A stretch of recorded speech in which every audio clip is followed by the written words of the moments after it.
Okay, perfect. Yeah, Jared, do you want to just go to the next slide?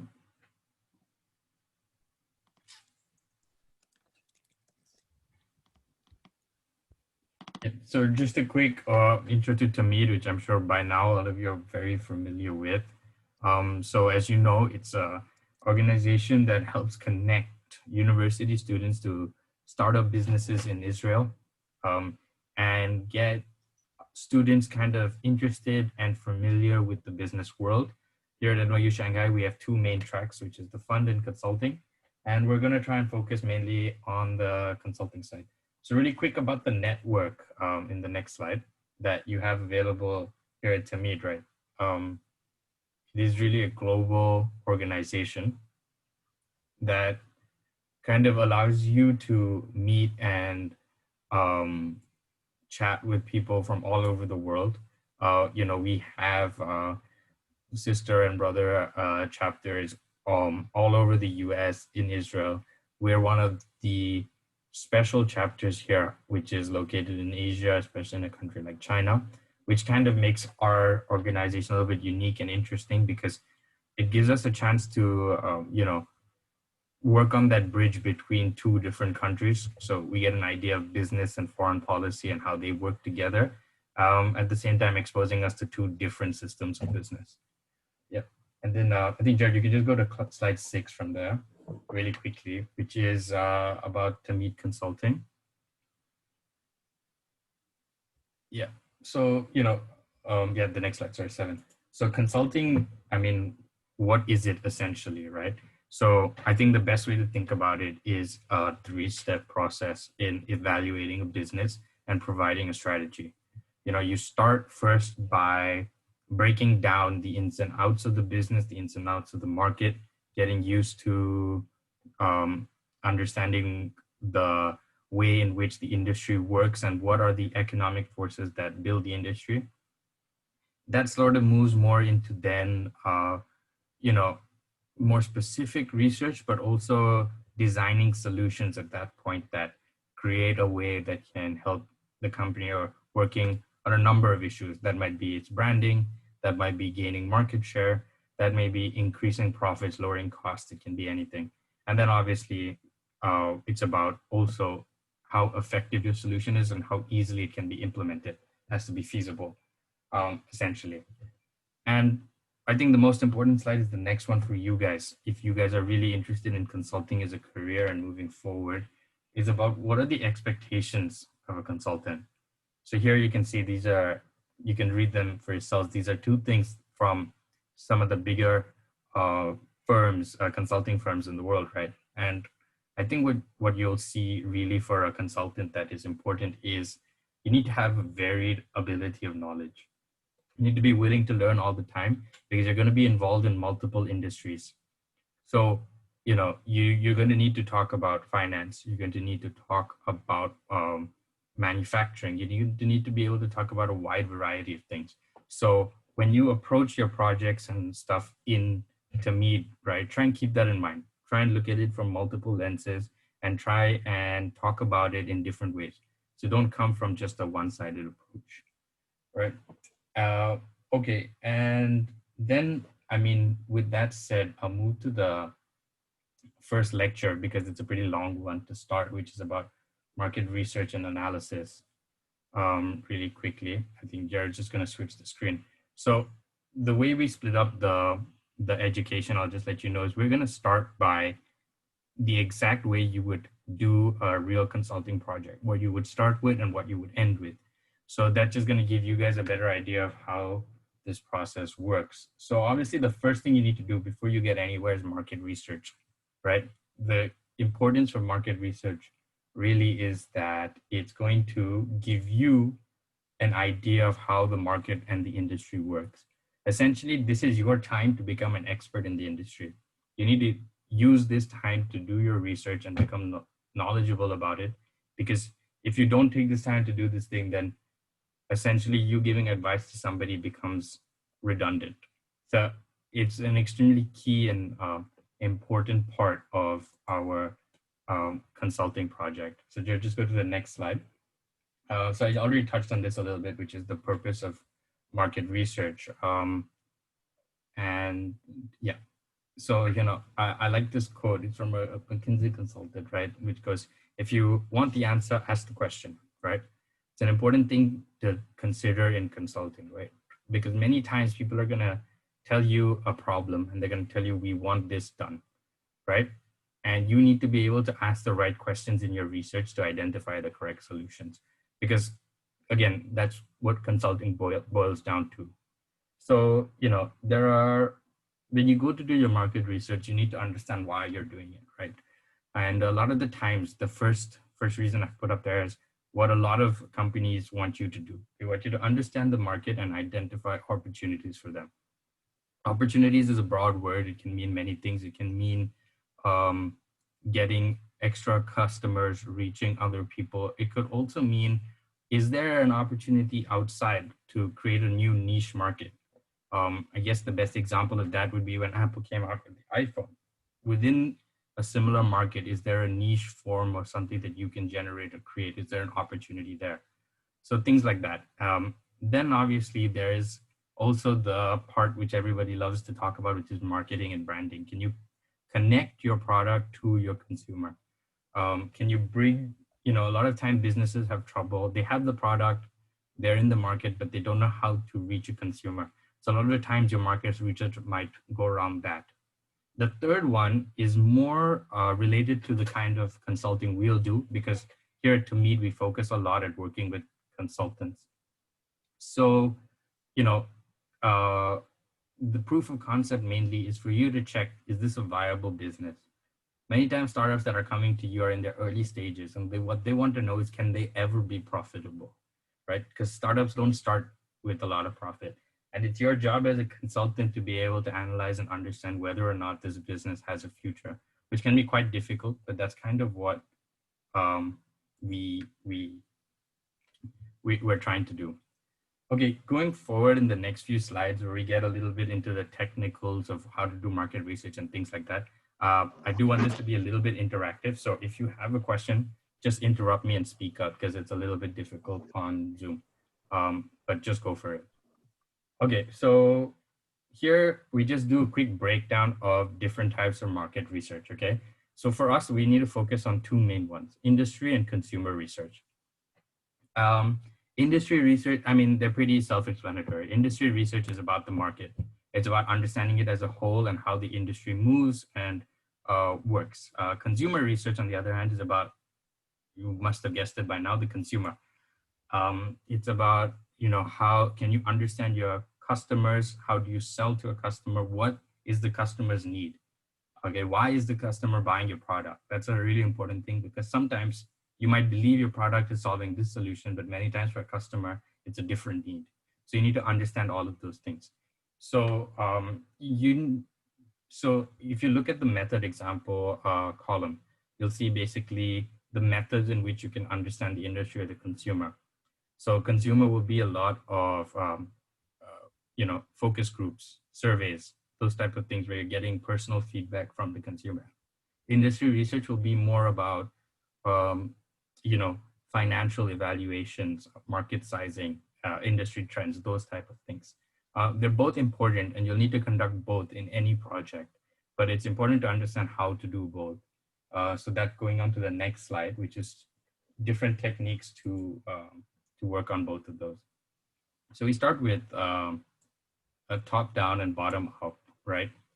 So top down research is really good for industry research, right? Bottom up research is a little bit better for consumer research. And the reason for this is that bottom up research, for instance, is where you take a small sample and you start to work towards discovering the bigger market. It works well with consumer research because it's hard first to look at the whole consumer base or get information about everybody. So it makes it a little bit more feasible in how you collect your information.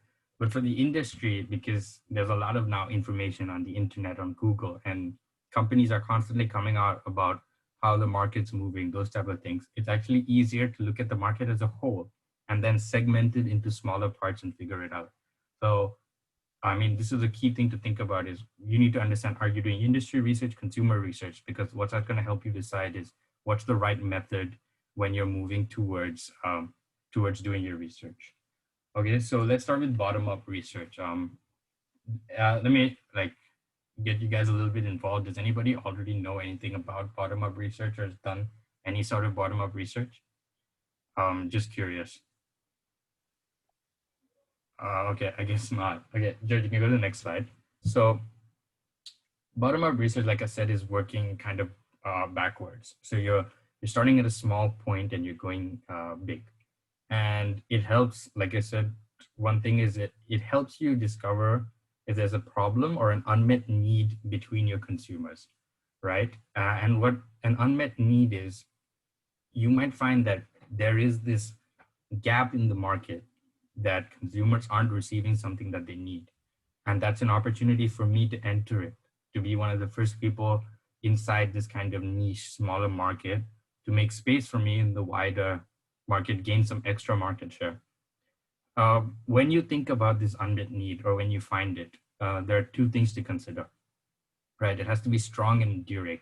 What we mean by strong is it's not a want, it's a need.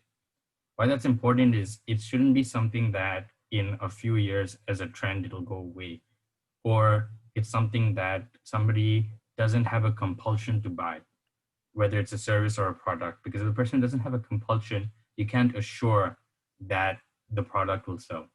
And then the other part is enduring. It has to be long lasting. It has to be a need that people are going to need for a long time, not something that can be disrupted easily by other technology. So those are two things to think about. And like I mentioned before, a lot of the things, our surveys and focus groups will be probably the methods you guys will use the most for bottom-up research. Okay, and so the next slide, like the things you can do. So through bottom-up research, right? If you're trying to figure out any of these things, these are what are perfect for bottom-up research. And it's so consumer segmentation, which is basically, it's not only who are your target consumers, but what are the different groups of target consumers and which ones do you think should be focused on? Segmentation basically is breaking down the market into smaller groups, and we'll go into that later.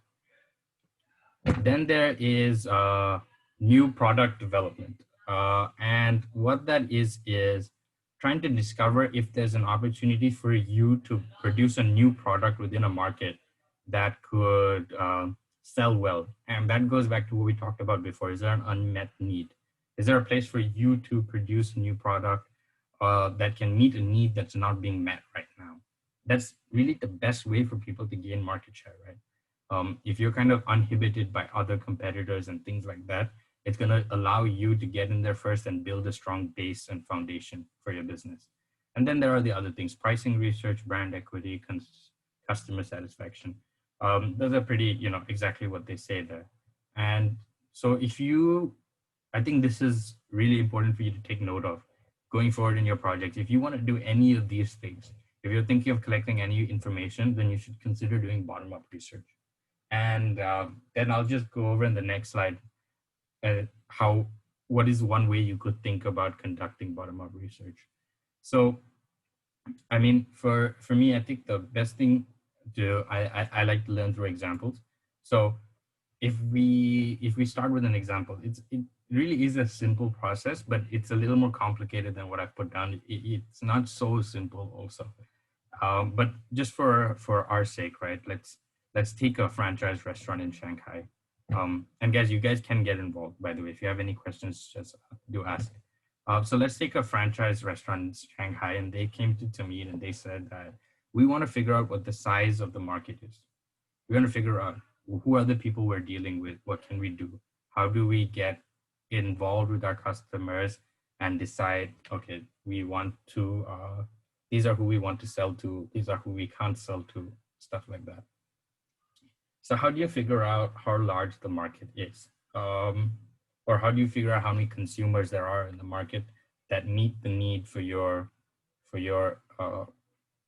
user? And the first thing you can do is you need to decide what part of the market you're going to look at, right? If you want to figure out how many competitors there are, you need to first decide who are your competitors. So we're working with a franchise restaurant now. does that mean that only franchise restaurants are our competitors, or other restaurants are our competitors? You know, so that's a decision you have to make, and it's an assumption you have to make. So you have to justify it. For me, I would say, let's say we have to look at all restaurants, because a consumer doesn't decide where they're going to eat based on whether it's a franchise or not a franchise. They don't care really. They care about it as a restaurant. Does it serve good food or not? So let's consider it as a whole restaurant market. Then what you can do is you can survey a certain area, right? You can look at, a certain place in Shanghai, and you might find that there are 2,000 restaurants. For those of you who have been to Shanghai, you might know IFC, otherwise you might not, right? You might decide that, okay, I found that there are 2,000 restaurants in this area. What you can do then is, in the next slide I just talk about a little bit, is you can decide that, okay, I can then find out what the size of that area is and decide what the density of restaurants is. And I can maybe apply that whole ratio or reduce it a little bit if I want, because I think that it'll be different for the rest of Shanghai or whatever, and extrapolate it to guess what all the restaurants in Shanghai will look like, or what the total number will be. And now this might seem like a weird assumption. So like I said, part of this is you have to make smarter guesses. So you might decide that, oh, IFC is very populated places, so its ratio will be higher. So I'll take a smaller ratio for the rest of Shanghai. Or you might do things like that, right? Which you have to justify through your own research again. But when you do things like that carefully, you'll find that actually your research gives you quite reliable data when it comes to looking at the bigger size of the market. And many other times these work. So this is just an example of how the bottom-up process works, how you might think about it when you go into doing your projects and look at it.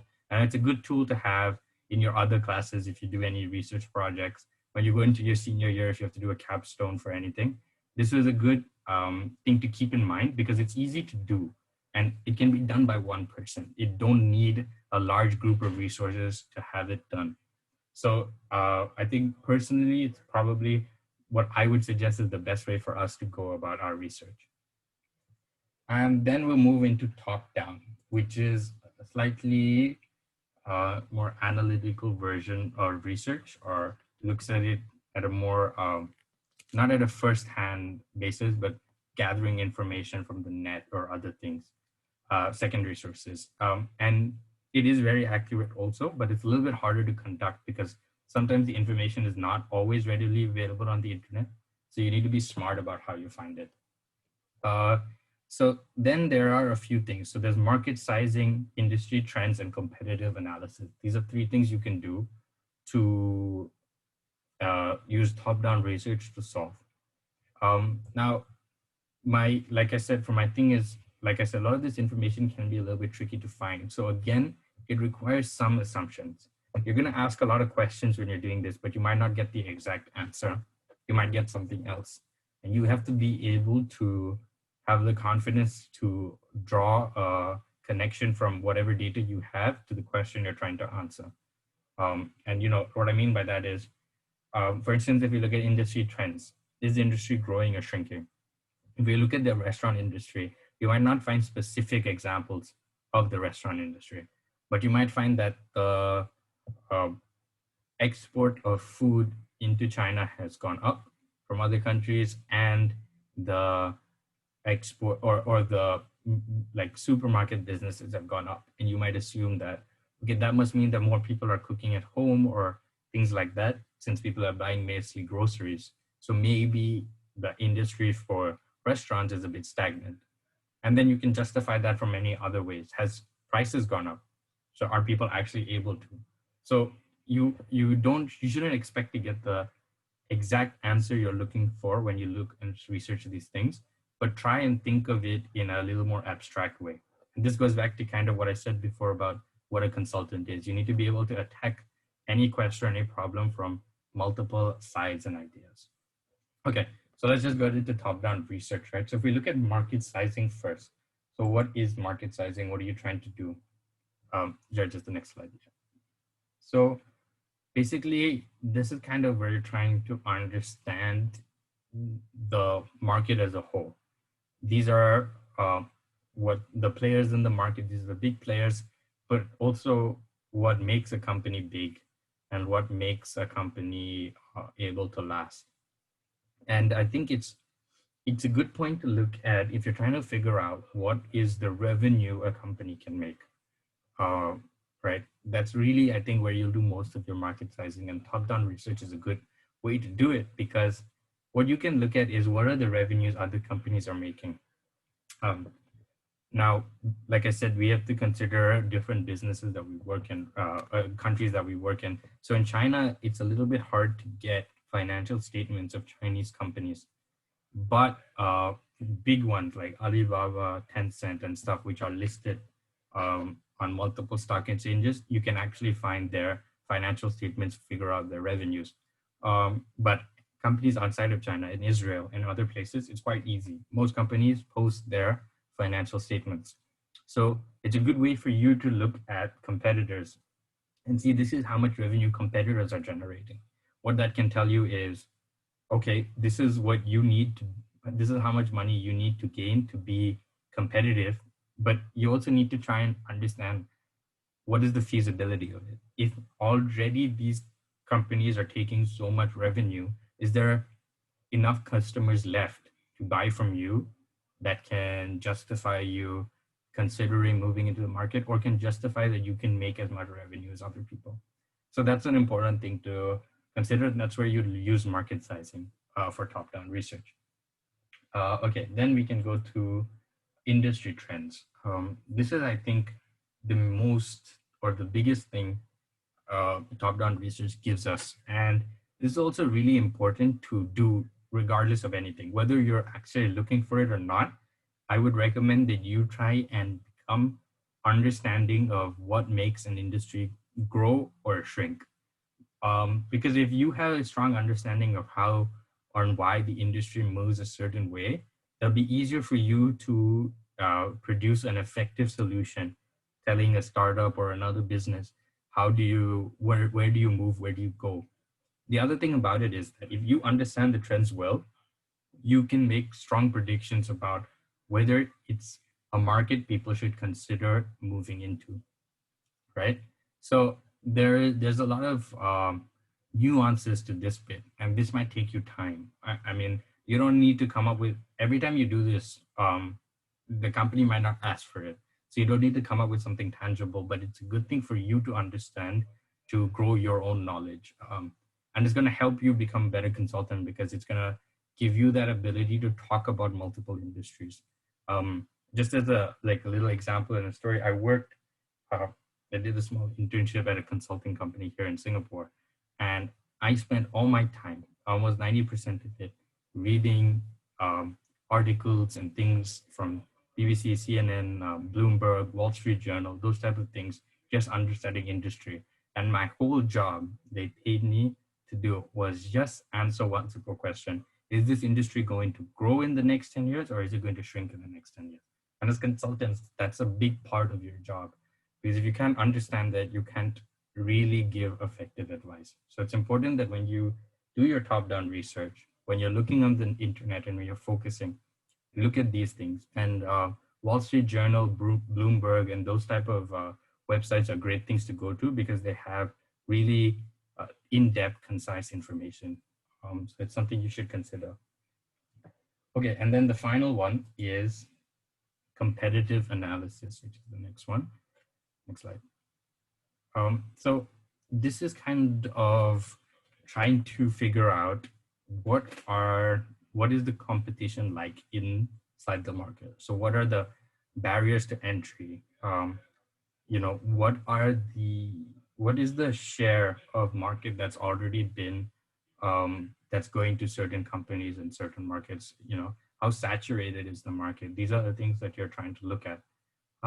And it's a little bit complicated because you can't really come up with a strong competitive analysis just from doing top-down research. You'll need to do some bottom-up research also, which could be surveys and stuff where you go and talk to a consumer, see why he prefers a product over another product. So this thing could actually, I would say, it should be a combination of both top-down and bottom-up research. You need to get in touch with the consumer and understand what they think and what they go through. I mean, that's a little difficult and it doesn't really have much to do with business, but as a consultant, you need to be able to, in a sense, read people's minds, you know? Um, you need to be able to think what people are going to say and how trends are going to move. And, you need to, if you are a consultant for Microsoft, you need to be able to say, why do people buy Apple computers?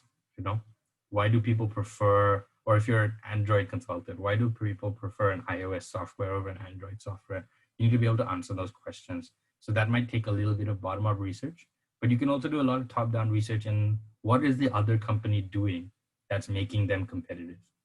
You know, being a consultant doesn't mean you only analyze the company you're working for, but you analyze other ones too.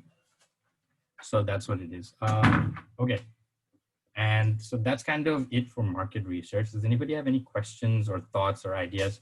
If you know something also, I think now's a good time to share with the team. Get involved. Feel free, guys. Don't be nervous. Okay. Can you hear me? Yeah, sure. Go ahead. What are like the unique advantages and disadvantages of each? Like when would you use a top-down approach and when would you use a bottom-up approach?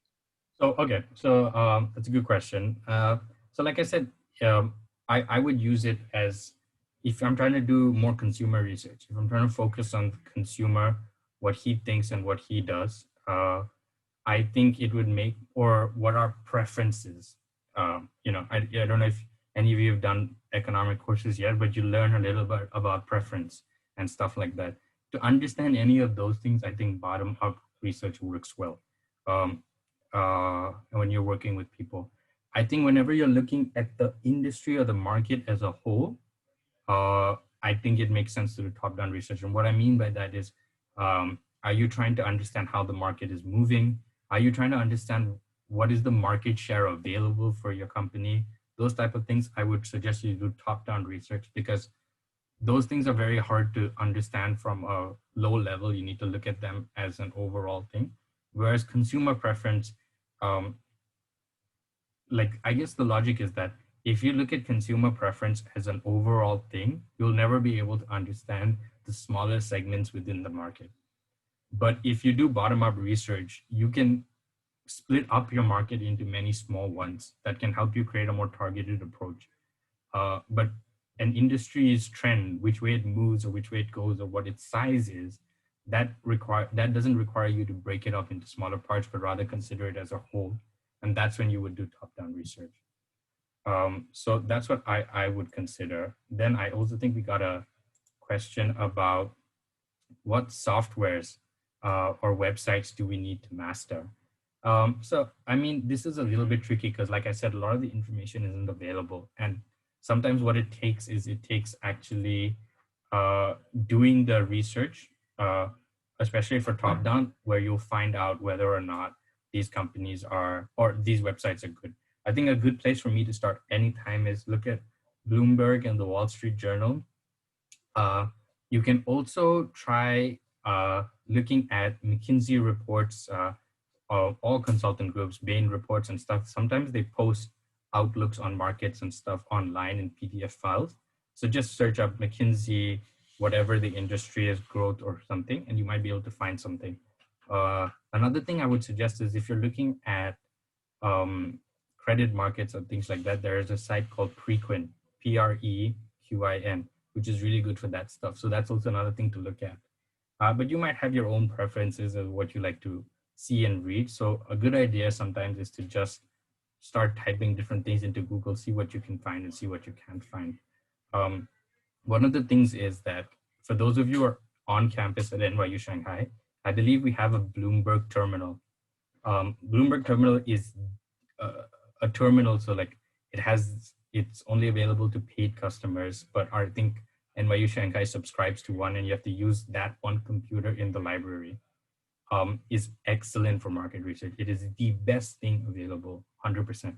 And if you're interested in finance also or doing fund track, it is hands down, you can find all the information you will ever need on that one terminal. So if you are there at Shanghai, I would recommend maybe just going around and trying to play with it a little bit and getting used to the software, because it can be a little bit difficult to master. For those of you who aren't there in Shanghai like me, sadly, we can't use it, but hopefully when we get a chance, we can go back. So yeah, did I answer those questions? And if so, does anybody have any other questions?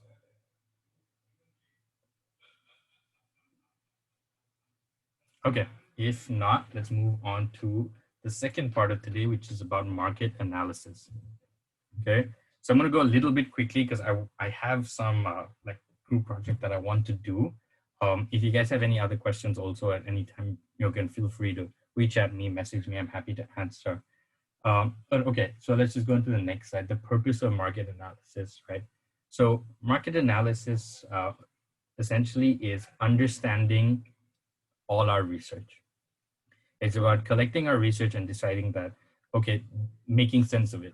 This is what is useful, this is what's not useful, this is what it says, and this is what we need to convey to the consumer or to the customer that we're helping. So, it's about putting the, so in, I know it says analysis, but actually a lot of it is synthesis. It's about putting back together your different components of research and figuring out what works. So there's a couple of methods to it. So on the next slide is, I think one of, is quite a, for competitive analysis, it's a really great method to help map out what is the, or like what is the landscape of your industry, right? So this is came up by this guy called Porter, and basically what it is he calls it 5 forces of analysis, but it is focused mainly on like the competitiveness of the market, right? So the first thing is the threat of new entry, right? How easy is it for somebody to enter the market? Now, this can be a good thing or a bad thing for you. If it's simple and your company is trying to enter a market, then it's a good thing. But if you're already in the market, it might not be such a good thing, because then it's a threat to your current market share, right? So that's one of the things that this guy, you need to take your research and try and see if you can understand the threat of new entry. The next one is called buyer power, but essentially what it is the consumer, the customer, how much influence does he have over the market? Does he drive the market a lot? And a lot of consumer markets have high buyer power. At the end of the day, the buyer is essentially the master. He controls what the companies are trying to do and think, because they want him to buy their product they're selling to him, right? And that's another thing you need to be able to understand. What is the extent of the consumer's influence on how the market moves? Then there is threat of substitutes. That's kind of self-explanatory, but essentially what it means is, we're in this market, this is what we're producing, but is there a substitute to what this product that we're making? And if there is, what is the advantages, disadvantages of that substitute compared to ours? Is it good, is it bad? And I think the key to understanding this or answering this question is, you need to understand the need of the consumer. The consumer has a very specific need, and when you see two products which are substitutes, you need to be able to answer which substitute meets the need a little bit better. Because end of the day, that is what's going to be preferred. And you need to be able to say, okay, we need to pivot so that we meet this need better, or we're meeting the need fine, so we don't need to worry about the substitutes that are out there. So it's not only about how many substitutes, but maybe also the quality of the substitutes. And then the next part is supplier power. And this is the other way of buyer power, which is essentially do the suppliers in the market, the people who have the supply, do they have large influence over the market? Now that may be a little harder to understand, because suppliers are supposed to sell. But for instance, in the healthcare market, suppliers of healthcare have a lot more influence over the buyers, because for the buyers, they can't live without it. No matter what, they will buy healthcare. But suppliers can, in that sense, choose and pick what they sell. I don't remember if you guys heard about it, but there was a diabetic medicine that came out, and they shot the price to almost $300 a pill. right? Because he could, because people couldn't live without the pill. They had to buy it. So that's kind of an idea of how supplier power works, or this ability of a supplier to influence the market. Another one also that you could think about is, I mean, there's healthcare, education, a lot of these government styled things where suppliers have a lot of influence over the market. So it's just something to consider. And even if there isn't much supplier power, you'll be able to consider how much influence the firm has anyway, because they need to be able to exercise it, regardless of how little or how large it is. Now, these four things are important because they interact with basically the competitiveness of the market. And uh, it's like, that's why I put this diagram out there. And I think mind mapping this thing helps really easily. Writing these things and seeing, drawing lines where they interact and where they don't interact is really important, because you then need to be able to put it into maybe 5 sentences, describe the competitive market landscape of the market. And that's kind of what's meant by competitive rivalry. You need to be able to describe the competition very concisely, but with large understanding. So when you think of these four things, try and see how they interact and um, how you can basically create a summary of how the market is working. So that's what you can use like Porter's analysis for. If you're trying to look at competition and describe the competition to somebody, this is a really good way of analyzing the market.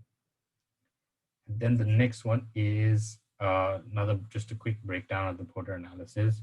I guess this slide is more useful for you guys when you're actually doing the research, because it gives you questions to ask.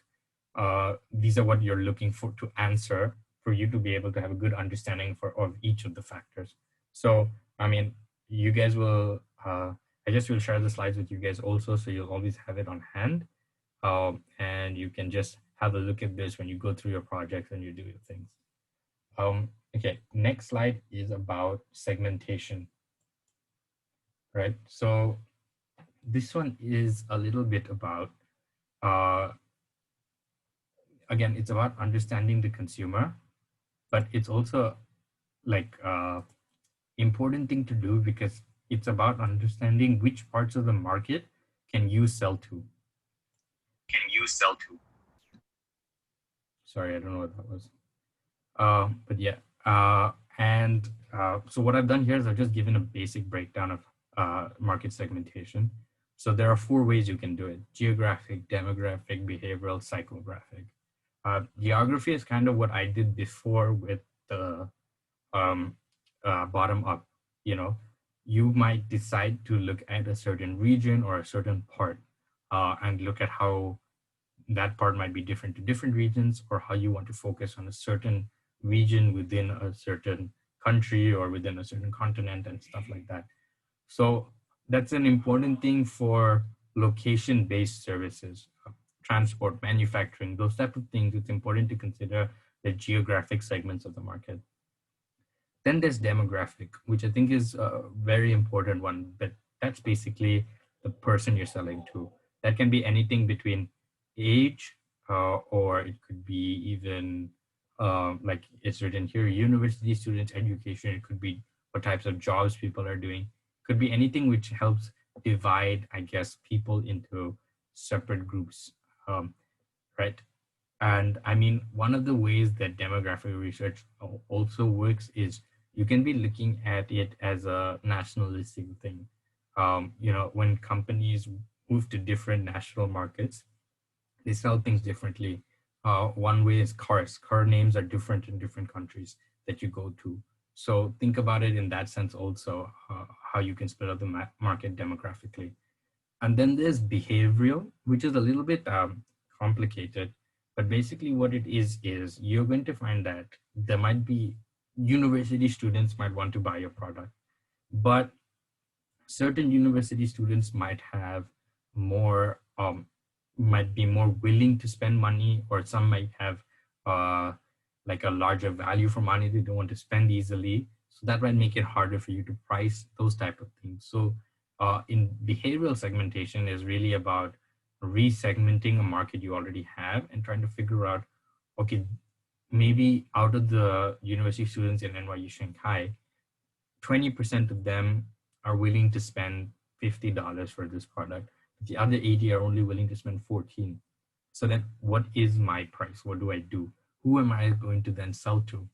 Right? What is the, I mean, I might still decide to price it at 14 and sell it to the other 80 because those guys are a larger group and a larger market, and I'd rather sell to them than the other 20%, whatever it may be. And then there's psychographic, which is similar to behavioral really, but it's more about uh, lifestyle choices. If you're a restaurant, right? When restaurants decide to be vegan, they're they're like attacking a psychographic segment of the market.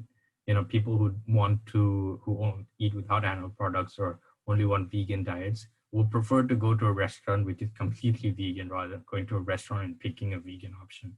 So that in that sense, those people have decided to segment their market to a very niche group of people and sell to them only. So these are like 4 ways to think about how market segmentation works. Why it's important for analysis is because you need to be able to understand each of them throughout the market. What are the different segments in each of the 4 categories, and then decide for your client, this is the best segment to attack. It's very difficult to attack a whole market. You can never tell somebody, okay, just go into the tech business.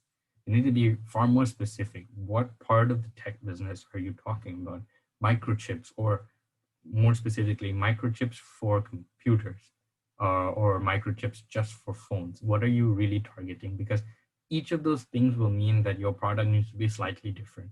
If it's for a phone, you might need it to be slightly smaller with similar computing power, or something else with a computer. You might be able to have it bigger with different specs and things like that.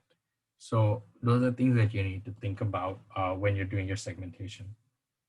Okay, and the next part is just something else that I want to touch on in your analysis is you need to do some internal analysis also on the company you're working with. And what you need to decide is what is that company's core competency. What that means is, what is the one thing that your company or your client sells to the market, which is unique and an advantage? What is the one thing it brings that nobody else brings to the market? And that might not be just the need it answers, but the way it answers the need. Apple is a really good example of this because they've been able to separate themselves from their competition by, like I've listed, on a few core competencies, their marketing, their innovation. I think the biggest one for Apple is like the simplicity. They sell themselves on the fact that they're very minimalistic designs, those type of things. Now, that's not necessary for the need the company necessarily meets, but it's a selling point, and it's something else that isn't done as well by other companies. So it's important for you to identify this also, because this is going to help you sell to the consumer better. And then the next one, so how do you basically, if you just go to the next slide, how do you understand the internals of a company? Because we focused a lot about analyzing the market. So a good method for analysis of the internals of a company is the McKinsey 7S model. Now, there's a video here. If you want later, you can go and watch it, right? However, I think it's a little bit self-explanatory. If you look at these, there are 7 elements, right? And you need to basically have a basic idea of these 7 elements within the company so that you can kind of identify how they work, what they're good at, what they're bad at, and those type of things. How do, like for instance, in skills, is there a skill or a lack of skills in this company? They might have a large group of people who are great at tech, but not a large enough branding. So something you might suggest is that you don't need so many tech people. You need to downsize the tech department, increase because you market so you can gain that skill. And then you can see that that's kind of linked to staff. That's a staffing issue. So these things are all connected, and it's about, again, I think mind mapping this helps a lot. Draw the map and add the connections and create a strong understanding of the internals of a company. Then the final one is The next thing is, I think what you can do at the end as a way to make it easier for you to understand everything. And it's really simple. It's called a SWOT analysis: strength, weakness, opportunities, threats. Just put it in this table and put down the different things. So just as a way, think of it as strengths and opportunities are in the helpful achieving the objective column, harmful and threats are not achieving it. Strengths and weaknesses are like internal things. What are the strengths of the company? What does it do well? And weaknesses are what it does badly.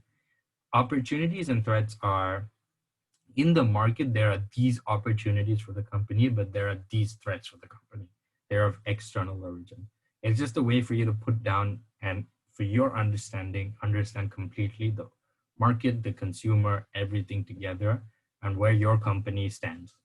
And that's really important. The whole point of this analysis, of even the research we talked about before, is positioning your company in the market. You need to know this is where it is, and this is what we can do to get it higher, or we need to move out because there's no more space to grow, stuff like that. So this is a good way to kind of map it out at the end and look at it. Okay, so that's it for market research and analysis. Does anybody have any questions real quick before I move on to a case study?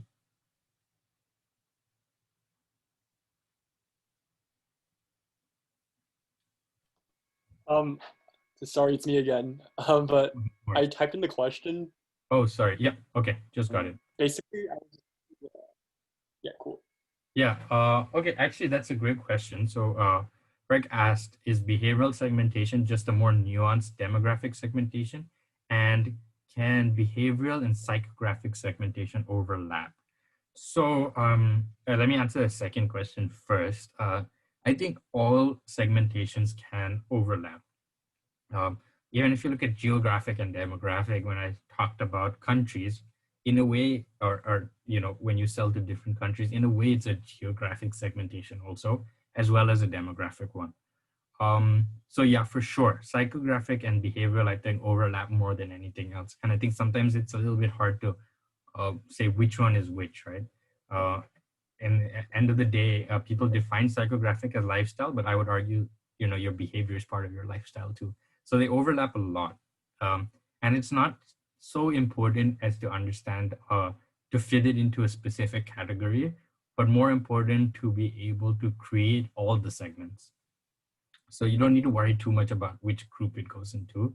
Rather, this was just a way to help you think of, if you can't think of another segment, try and think if you've hit them in all four of these categories, kind of thing.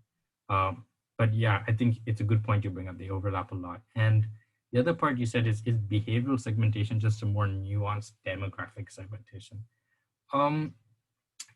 I think it can be, but not necessarily is what I would say. In the examples I gave, I guess it was a little bit more nuanced demographic segmentation, but behavioral segmentation can also be, how do people in rural areas of China behave differently to people in urban areas? And you'll kind of see that overlaps with geographic or segmentation. So they overlap a lot, but I wouldn't say one is a little more nuanced. I wouldn't say behavioral is always tied to demographic segmentation. Demographic segmentation more about the different types of, like if you had a population of people, what are the different groups you could separate them into? You could separate them into man, woman, child. So basically gender, age, those type of things. Behavior is more about how they act and their preferences. So it can be, but not necessarily. Are there any other questions? I also have a question about the segmentation. Yeah. How to define the boundary for each segment? Like, how to know that we are putting the different group of people, like, correctly? So, okay, I mean, that's also a really good question. And it comes to another important skill you need as a consultant, which is that things are not always in square boxes. They are blurred lines, and you need to have the ability to justify why you put something in a certain area or in a certain box. What I would say when it comes to the segmentation though is don't be restricted by just those 4 categories. Things are going to fall between 2 categories all the time. I don't think there's any segment that doesn't actually fall between any 2 things. But at the same time, you need to be able to, what these categories are supposed to help you do is help you understand the multitude of segments. You might come up with 10 different geographic segmentations. But at that point, you should be like, okay, do I have any of these 10? Do they fit into the other 3? Or should I try and focus on generating segments from the other 3? That's why I was trying to give you that idea of those 4. But you might decide that you don't want to look at it that way and you would rather just segment it as you feel comfortable. That's also okay. But you just have to be able to justify that assumption that you've made and why you've done it. And like I was saying before, the most important thing is that you come up with all the related segments to your client. You don't miss one.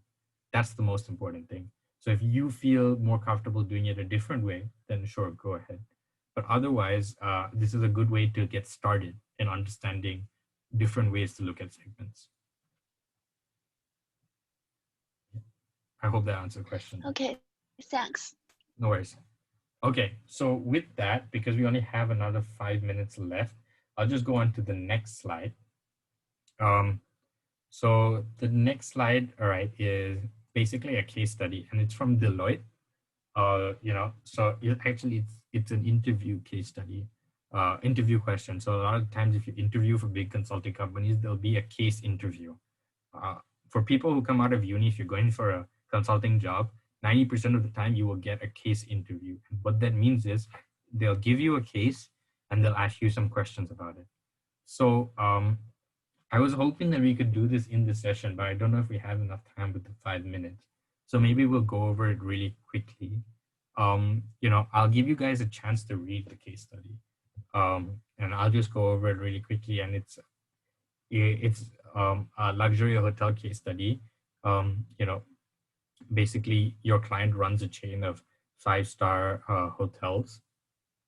And it's, like it says, it's a little bit of a high-end premier business professional case study. However, recently, in the last 3 years, as it says, profits have deteriorated. So either your revenue isn't large enough or your cost is getting too high. And now there's pressure on the management to increase the revenue again. And so they've contacted your consulting firm.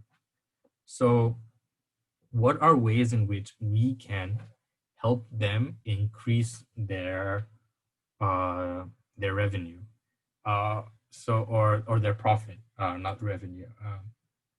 As you can see, there's some data that they've provided about cost, occupancy rate, how many hotels there are, some basic information about the firm. And so the question that Deloitte asked, they split it up into 4 questions, and they're on the next few slides, but I'll leave this up here so you have the information. What I'll do is I'll ask the questions, and maybe what you guys can do is people can just write into me, or if you feel like sharing your answer, you can also share it out loud, because I'd like to see how much you guys know. But what we'll do is for the next meeting, if everybody could come up with a couple of answers for each question, and then we'll go over it at the start of the meeting, that would be great. So really quickly, let me just go through the questions. The first one is, what do tourist families consider when booking a hotel in Tel Aviv? So if anybody wants to answer that question, they can. The other thing I would also ask is, why do you want to consider tourist families? So go ahead, if anybody want to share or have any ideas what they might think of when they're trying to answer that question. If I may. Yeah, go ahead. I think that tourists will heavily consider like the convenience of where the hotel is, as opposed to where like the tourist attractions are. Because I think, first of all, tourists want to experience the culture there. So how close the hotel is going to be to the nearby like attractions is going to be very important. Okay, I think that's a great answer. It's a great thought process about where their locations are. So I think it's a good idea. It's a good thing to think of. But my thing here also is, when you're considering this, you have to come from the spaces I'm trying to help my client. So my thing would be is, if my hotels aren't located there, what can I do about it? Right? That's a difficult thing for a hotel to do. It can't change its location easily, right? So, I mean, that's one thing to consider. I still think it's an important point to bring up. You should say, we need to be nearer to tourist attractions. So maybe one thing you can do is organize buses and things towards tourist attractions if you're far. So it's still an important point you brought up to consider, but also remember you need to be able to consider things that are feasible to be changed within the uh, environment of your case study of your hotel. That's also important, but that's a good answer. So I'll move on to the second question really quickly, which is, how would you estimate the hotel chain's revenue on a given night? That's a little bit more mathy, but it's also an important question because, like I said, you're not always going to find the exact information. You might only find the data they've given. So anybody have any idea how they might decide? Again, okay, if nobody has, I'll just keep moving it, and hopefully you guys can take a week or so to think about it and put some questions down, and we can discuss it next meeting. And then there's question set 2. So this one is basically kind of more focused on what we've done before. So what type of research do you think is missing, and what analysis would you conduct to make recommendations about increasing profit to the company? And the fourth question is, looking more broadly at the entire business, what other recommendations can help the client increase revenue? Okay, so those are more specific questions about the situation. Okay, I will post the questions on the chat box, and I'll also email them out after the meeting. I don't want to keep you guys any longer, but just a couple of things. So again, you guys feel free to also send me some notes, or even just, if I might not see them, just talk and get a little more interactive, because I want this to be an interactive thing where you guys share your thoughts. Moving forward, starting with the next meeting, we're actually going to start we're going to split you up into groups and give you an actual case. And each meeting, when you learn the theory of what you want to do, we'll give you a week to produce something in your group for that case for the next week. And we'll go over it each meeting to start. So also I will upload this PowerPoint. So just think about those things moving forward, because it's important for you guys to get used to working on a case. And if you guys have anybody you want to team up with or whatever, you can also do that. I don't mind how you split up into the groups, but I'll probably just do it randomly. So start thinking about that kind of stuff and those kind of things. And what we'll say is, for the next meeting, I will send you guys the 4 questions, and just can you guys take your time to just, doesn't have to be much, just a sentence or 2. I know everybody's very busy. So again, let me say, it's not mandatory, okay? If you want to, you can. I think it will help you guys to just answer the 4 questions and see what you guys can do. With that, is there any questions about anything at all moving forward? Feel free to ask now. If not, if you have no other questions and you're good to go, then you guys can leave, no problem. Thank you. Before you leave, here's an announcement. So we are going to track your attendance. So Jared, is it okay if you allow me to share the screen? I'm going to show you how do you, indicate that you're present in this meeting in shortly. Okay, so if you go to this website, NYU Engage, and I think you guys should be in this website, and you should indicate that TAMID is one of your clubs. So if you go to your icon here, you can find an event passcode here. You just click on that, and it will generate a QR code. So what I want you guys to do is, you take a screenshot of this. You can do it on your phone or laptop and send it to the TAMID 4 group chat we have on WeChat. Is there any question on this?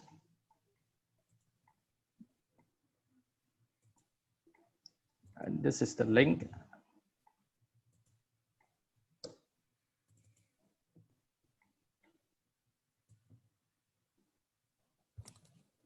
Yeah, just make sure you guys do that so you get credit for being here. Especially for those guys who come at odd times. So I posted the questions in the group chat. Oh, sorry, I think I just sent it privately.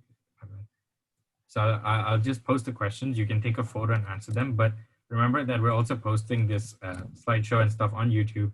So if you want, you can have a look there and we'll share the slideshow with you. The questions are on the last 2 slides of the slideshow.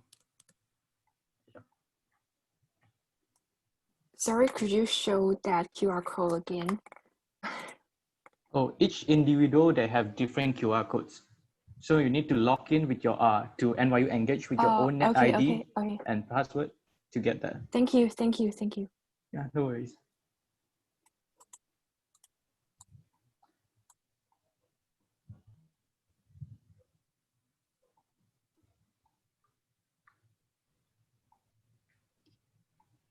Yeah. And if you guys have any questions while you're here, if you don't want to ask it to the whole group for whatever reason, you can just message me privately and I'll answer privately too.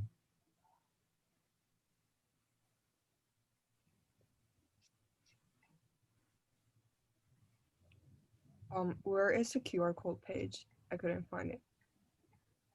Have you registered an account with NYU Engage? Is it under events or? So you need to go to clicking the icon that shows account on the I got it. upper right corner. Yep. So should we send the QR code into our WeChat group? Yes. Or you can send it on Zoom privately as well. So is it called the event pass? The QR code? You could send it to Ryan privately, and then that way we don't blow up the group. Okay, sure.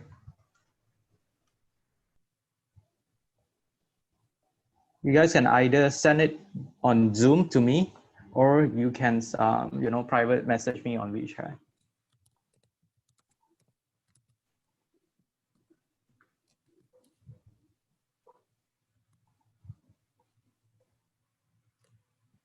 If you guys have done that, send it, and you have no other questions, yeah, won't keep you any longer. You guys can leave.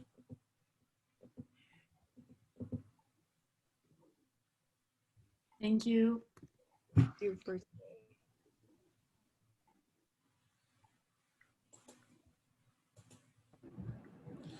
Hey Ryan, I just want to confirm you got my QR code.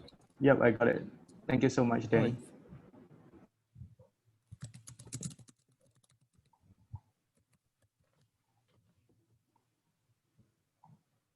Thank you guys. Yes, thank you.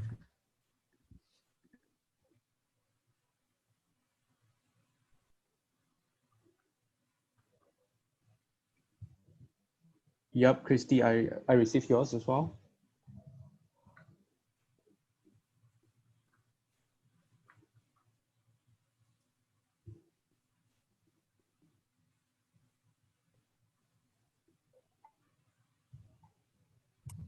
Sorry, you mean I directly sent the QR code to you on WeChat? Yeah, you could do that. Or you can send it over here on Zoom. Okay, I can't Right, find have your you? WeChat account. If you're on Then you can send it here.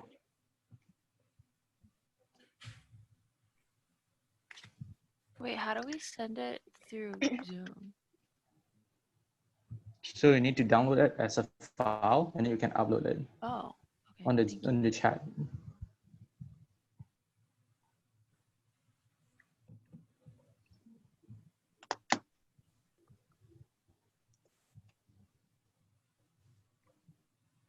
Thank you guys, and I just send the screen call to you.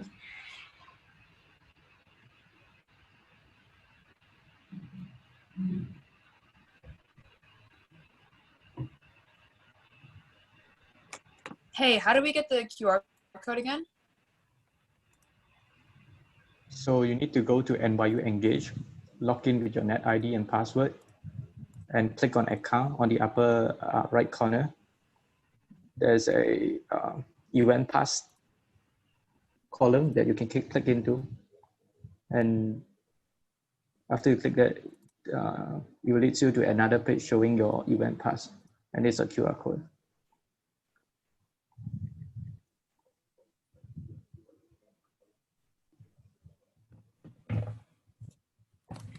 Okay, I sent mine over Zoom.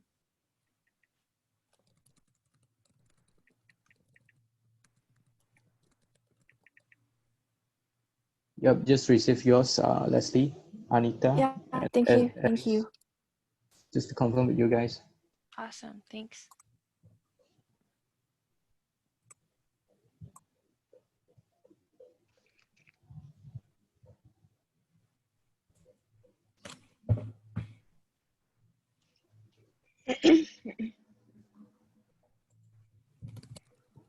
So Jared, and Nina. Hi, Ryan. Have you received my QR code? Yes, I do. Thank you so much. Okay. So Jared, do we send the? Yeah, go ahead. Sorry.